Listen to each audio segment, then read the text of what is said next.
यार ये शिल्पा अभी तक क्यों नहीं आई यार? पता नहीं आकाश ने उसे बताया कि नहीं बताया। उसको पता, फोन करके देखता हूँ क्या क्या।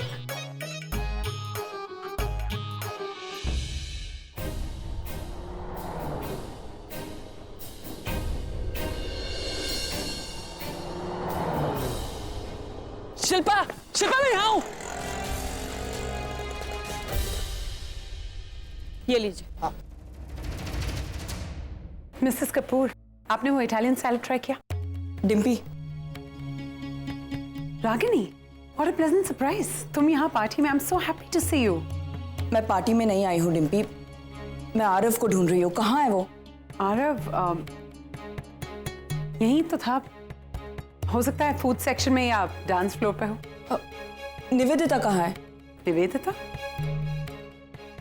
वो तो किचन में है।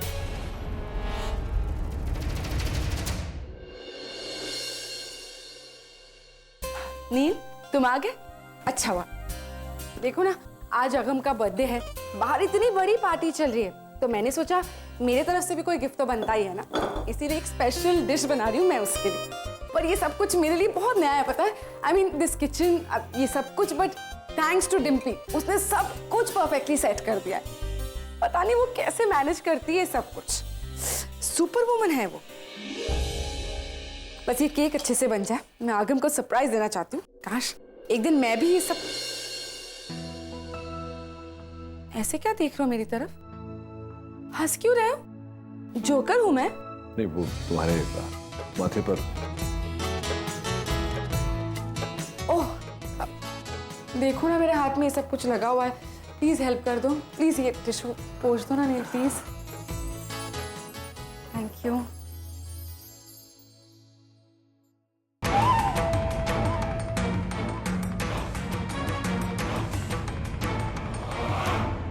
चिपक गया है तुम्हारे बालों पे। Hold your head steady.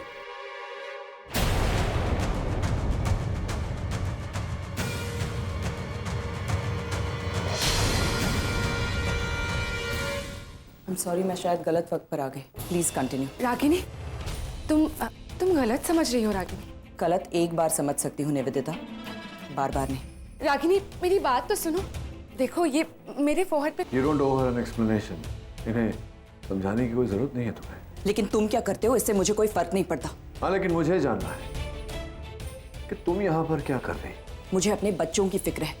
पता नहीं इस एटमॉस्फेयर में रहकर उन्हें कैसे संस्कार मिल रहे होंगे। तुम्हारे बच्चे नहीं है रागिनी, मेरे बच्चे। और संस्कारों की बात तुम नहीं करो तो अच्छा है। तुमने अपने बच्चों को जो संस्कार दिए हैं मैंने देखा है। दूसरा घर, दूसरा बाप, दूसरी शादी। कम से कम शादी तो की है मैंने। तुम्हारी तरह ऐसे नहीं रह रही हूं, वो भी अपने से इतनी कम उम्र की लड़की के साथ। ये लगती क्या है तुम्हारी? हाँ, क्या रिश्ता है तुम दोनों का? कोई नाम दे सकते हो? लेट मी रिमाइंड यू, जिस रिश्ते का कोई नाम नहीं होता उसे नाजायज कहते हैं। Ragini please stop it. Sorry Neel, ये वजह से तुम।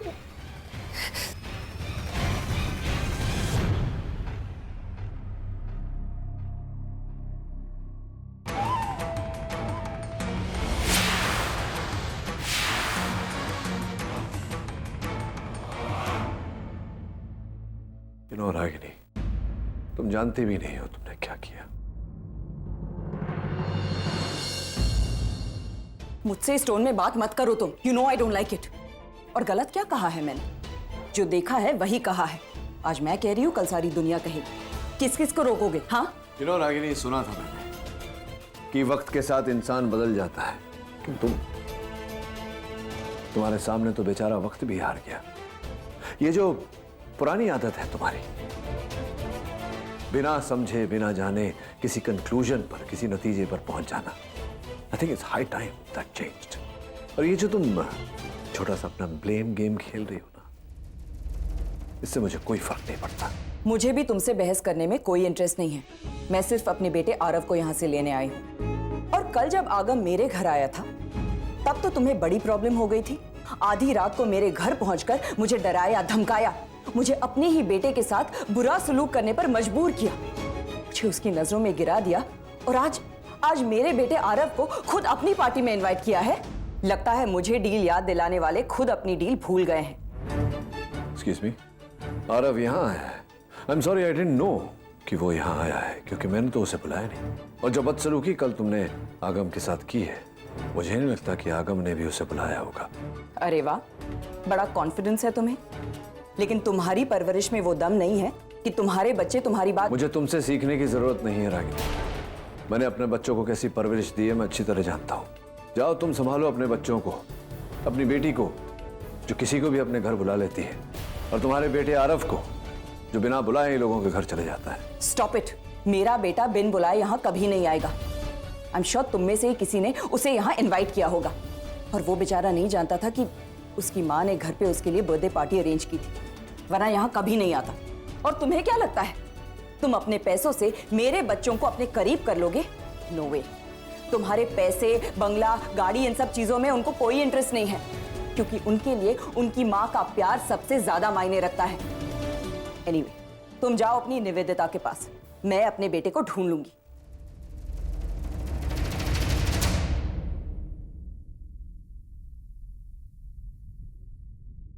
मॉम,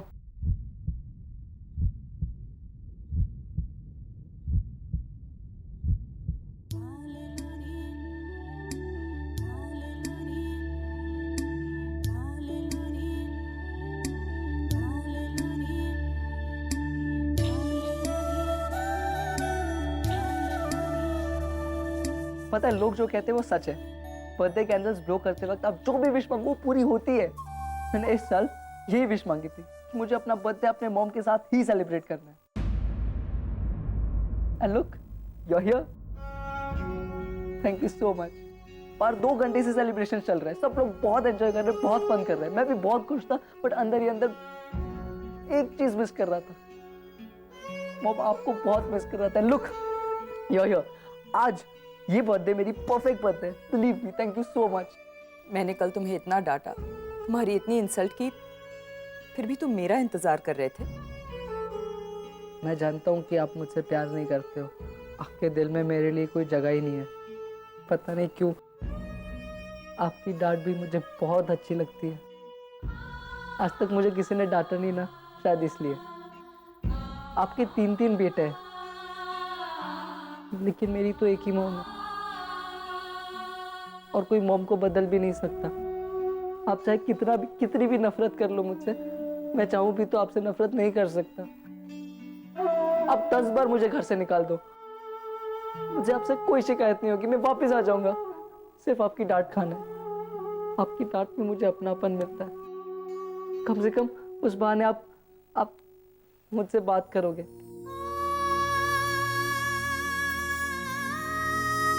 पता है, आई एनवी आरव। उसे शायद पता भी नहीं है कि वो कितना लकी है। आप हर रोज उसको डांटते हो। अच्छा, आप मेरे बर्थडे पार्टी पे आए हो तो केक खाओगे, मैं केक लेके आता हूँ। आप प्लीज यहाँ पे रुकना। देखा तुमने, ये है तुम्हारा बेटा। कल मैंने इसको इतना डांटा, इतना भला बुरा कहा, इतनी इंसल्ट की, फिर भी ही रिस्पेक्ट्स मी। वो मेरे पास आना चाहता है क्योंकि कहीं ना कहीं उसे मुझ में प्यार नजर आता है। मेरे पास कुछ नहीं है, ना पैसे, ना प्रॉपर्टी, ना कुछ, लेकिन फिर भी he wants to come to me. और इससे यही साबित होता है कि दुनिया में पैसा ही सब कुछ नहीं होता। तुम्हें क्या लगा तुम अपने बच्चों को दुनिया के सारे ऐशो आराम दे दोगे तो वो खुश हो जाएंगे? बिल्कुल नहीं। बच्चों को सबसे ज्यादा जरूरत होती है प्यार की, अपनेपन की, उन छोटी छोटी खुशियों की जो तुम उन्हें कभी नहीं दे पाओगे, क्योंकि तुम्हें तो प्यार का मतलब ही नहीं पता। That's enough, Ragini. Stop that nonsense. क्यों? सच्चाई बर्दाश्त नहीं हो रही है? बुरा लग रहा है? मुझे भी लगा था जब बेवजह मैंने अपने बच्चे को डांट दिया था। आज एक बात तो साबित हो गई कि तुम्हारे पास सब कुछ होते हुए भी तुम अपने बच्चों को कुछ नहीं दे सके। तुम्हारे पैसे अगर आगम को तुम्हारे पास बांध कर नहीं रख सके तो आरव तो दूर की बात है। वो मेरे संस्कारों में पला बड़ा है, तुमसे बेहतर परवरिश दी है मैंने उसे। पैसे भले ही नहीं, लेकिन प्यार बहुत दिया है मैंने उसे। इसलिए तुम लाख कोशिश कर लो, लेकिन तुम उसे मुझसे नहीं तोड़ सकते।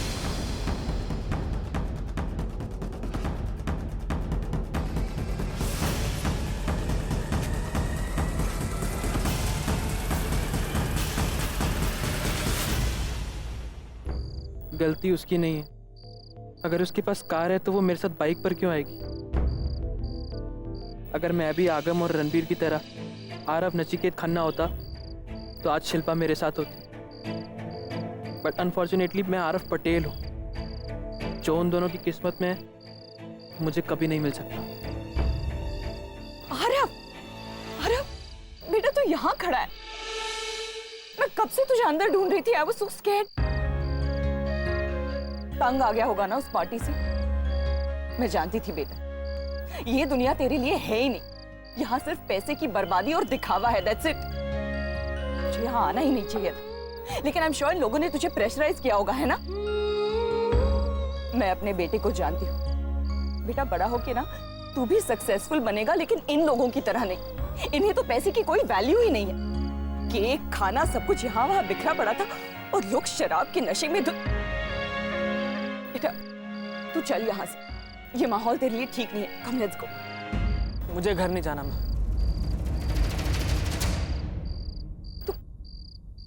तू अब तक नाराज है मुझसे आ रहा। गुस्से में आके 4 बातें बोल दी मैंने, भूल जाना। देख मैं भी भूल गई हूँ। तुझे पता है मैंने घर पे तेरे लिए सरप्राइज बर्थडे पार्टी ऑर्गेनाइज की है। तेरे सारे फ्रेंड्स वेट कर रहे हैं। चल अब। मुझे घर नहीं जाना। अरे ये बाइक किसकी है? मेरी मेरी है मतलब? मेरे पापा और मेरे भाई ने मुझे बर्थडे गिफ्ट दिया।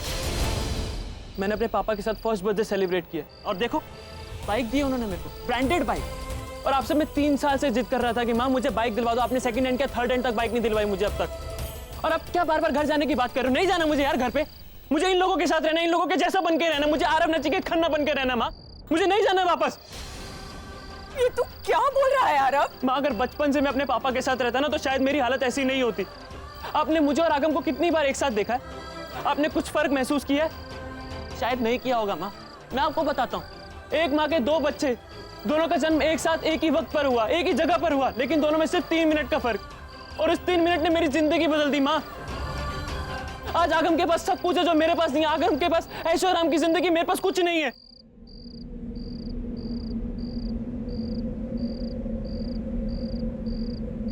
मुझे अपने पापा के साथ रहना है।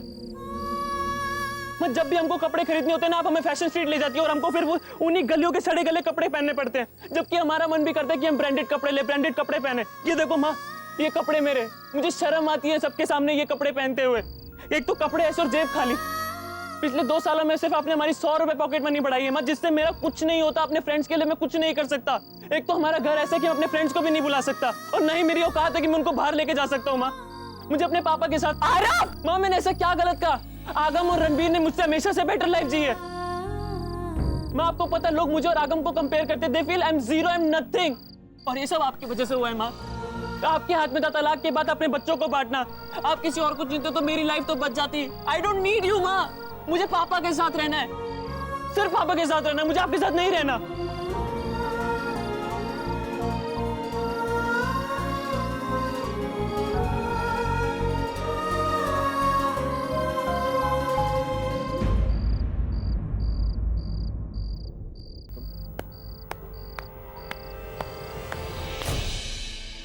क्या बात है, क्या बात। वाह,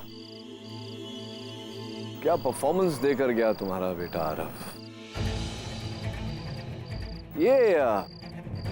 तुम जो खरी खोटी मुझे ऊपर सुना रही थी, मैंने अपने बच्चों को अच्छी परवरिश दी है, उन्हें पैसों से कोई लगाव नहीं।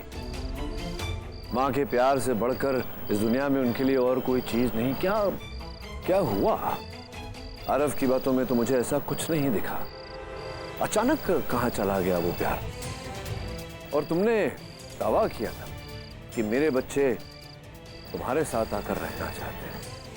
ये तो उल्टा ही हो गया। तुम्हारे बच्चे तुम्हें छोड़कर मेरे साथ आकर रहना चाहते हैं। क्यों ऐसा रागिनी? मैं बताता हूं। क्योंकि जिस प्यार की बात तुम करती हो, वो प्यार न तुम्हारी जिंदगी में है न तुम्हारे घर में। तुम्हारे घर में अगर कुछ है तो तुम्हारा अहंकार, तुम्हारा घमंड, तुम्हारे उसूल, तुम्हारे आदर्श, तुम्हारी लगाई हुई पाबंदियां, जिसमें तुम्हारे बच्चे सांस तक नहीं ले पाते। घुट घुट कर मर रहे हैं वो, और तुम्हारा वो नया पति, उसे तो तुम्हारे बच्चों के साथ कोई लेना देना ही नहीं, फिर क्यों रहेंगे बच्चे तुम्हारे साथ? तुमने मुझे तो कभी समझा ही नहीं रागिनी, लेकिन मैं तुम्हें अच्छी तरह से समझ गया हूं। तुम ना एक अच्छी माँ हो, ना एक अच्छी पत्नी, सिर्फ एक घमंडी औरत हो बस। इसीलिए बच्चे तुम्हारे साथ नहीं रहना चाहते।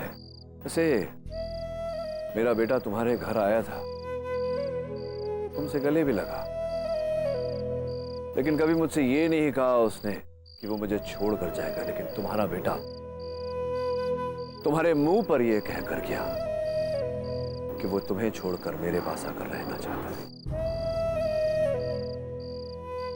समझदार औरत हो तुम, समझ गई होगी, या और समझाऊं?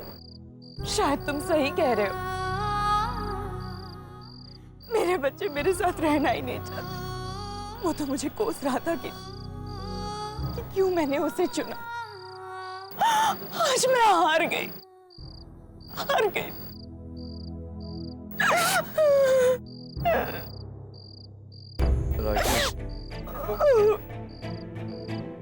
Please stop crying.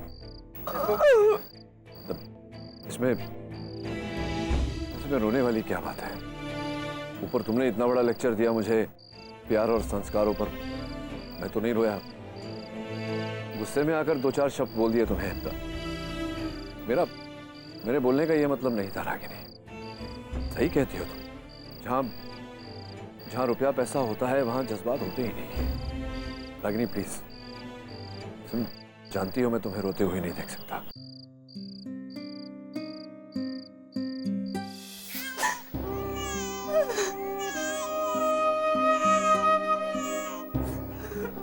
रागिनी रो क्यों नहीं हो? इंजेक्शन लगा रहे हैं बस इंजेक्शन। कितना रो रहा है वो, कितना चुभ रहा होगा, कितना दर्द हो रहा होगा। बच्चों का दर्द मुझसे बर्दाश्त नहीं होता। I can't see them cry. देखो तुम रोना बंद करो, कि तुम जानती हो ना, तुम्हें रोते हुए मैं नहीं देख सकता। कुछ होता है मुझे। Please stop crying. तुम्हारी सोच, तुम्हारा गुस्सा, तुम्हारी बातें, मुझे सबसे कोई फर्क नहीं पड़ता। मुझे फर्क इस बात से पड़ता है कि मेरा बेटा मेरे साथ नहीं रहना चाहता।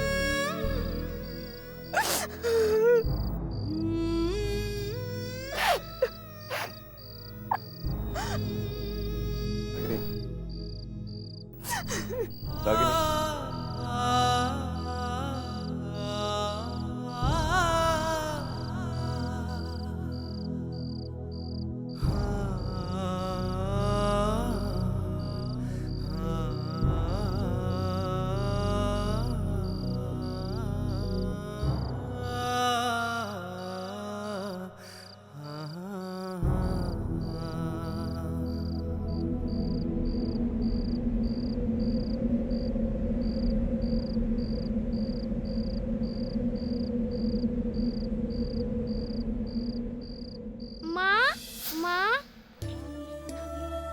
आरव बेटा, ऐसे रोते नहीं है मेरे बच्चे। यहाँ देखो, यहाँ देखो। अगर स्कूल नहीं जाओगे तो पढ़ाई कैसे करोगे? और ये देख, ये स्कूल कितना अच्छा है। बेटा तुम अगर एक बार अंदर जाओगे ना तो बाहर ही नहीं आओगे। अपनी माँ को बिल्कुल भूल जाओगे, है ना टीचर? आप अगर मेरे साथ आओगे ना तो हम आपको बहुत सारे कैंडीज, बहुत सारे चॉकलेट्स देंगे। पर मुझे कैंडी चॉकलेट नहीं चाहिए, मुझे माँ चाहिए। तुम्हारे बच्चे तुम्हें छोड़कर मेरे साथ आकर रहना चाहते, क्योंकि जिस प्यार की बात तुम करती हो वो प्यार न तुम्हारी जिंदगी में है न तुम्हारे घर में।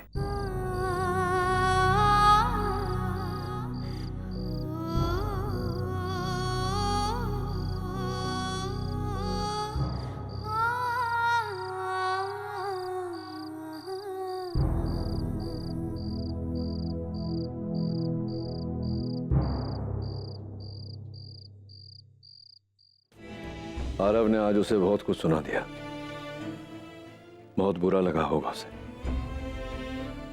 लेकिन वो आरव को डांट भी तो सकती थी। रोने की क्या जरूरत थी?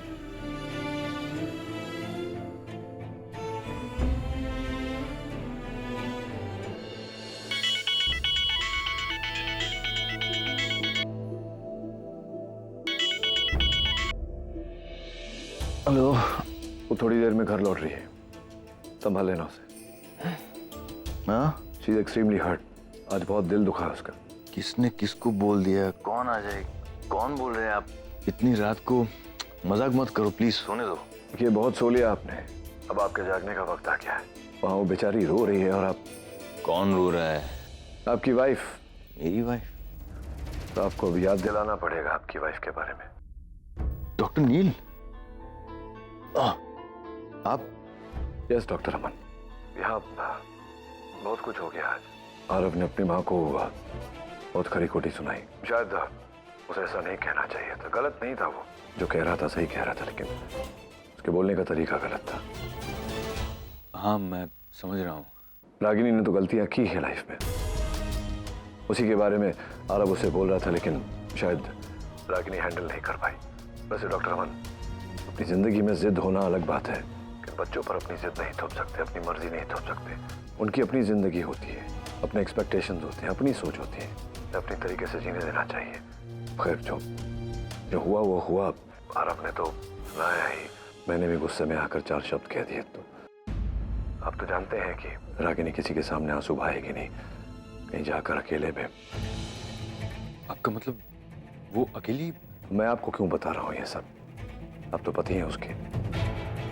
मैं सिर्फ इसलिए आपको फोन किया कि आप जानते तो हैं ना उसे कैसे हैंडल करना चाहिए जब वो रोती है। मैं हैंडल कर लूंगा। Thank you for calling doctor Neel. एक और बात, यहाँ से MG रोड की तरफ गई है, वहाँ कोई टैक्सी वैक्सी मिलेगी नहीं इतनी रात को, तो अगर आप प्लीज। ओके, मैं कुछ करता हूँ। I will go and get. मैं तो उसका कोई नहीं लगता, फिर मुझ में ये जज्बात क्यों? आज भी उसके आंसू मुझसे देखे नहीं जाते।